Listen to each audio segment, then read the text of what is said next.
CRDA పరిధిలో ఉన్న పట్టణాలు జాతీయ రహదారులను అనుసంధానిస్తూ బాహ్య వలయ రహదారి నిర్మాణం ఉండాలని సీఎం చంద్రబాబు అధికారులకు సూచించారు.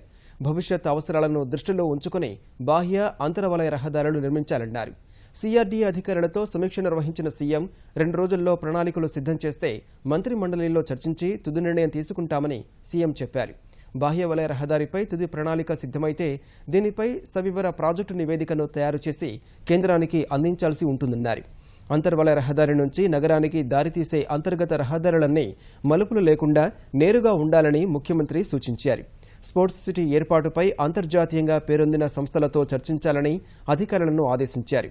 అంతర్జాతీయ స్థాయిలో ఆటలు నిర్వహించుకునేలా స్పోర్ట్స్ సిటీని నిర్మించాలన్నారు. ప్రతి నెల ఏదో ఒక ఆటల పోటీ నిర్వహించడం ద్వారా అమరావతిని నిత్యం వార్తల్లో నిలపాలన్నారు.